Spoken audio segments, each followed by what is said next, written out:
الحمد لله وحده والصلاة والسلام على من لا نبي بعده وبعد. أيها الإخوة الأحبة الفضلاء، هي ليست كلمة مناظرة ولا محاورة ولا مجاورة، ولكنها كلمة بسيطة نريد أن نلفت الانتباه إلى أمر هام، ألا وهو إن صناعة الطاغوت لا تأتي بأن هذا الطاغوت يصنع في الخارج ويأتي الليل.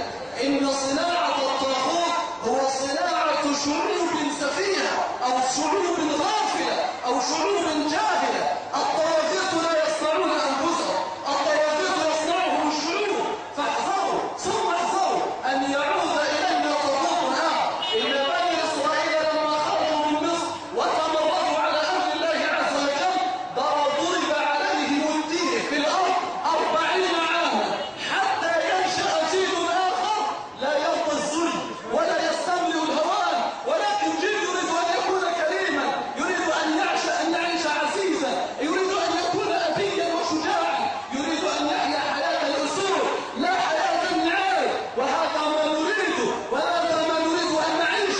نريد أن نعيش كراما ولو لحظة ولو ساعة. فيا أيها الكون من استمع ويا أذن الدهر عن افهمي، فإني صريح كما تعلمين حريص على مبدأ قيم، ولست إلى وجهة أنتمي سوى وجهة الحبيب محمد لأم الحجاجة من زمزم.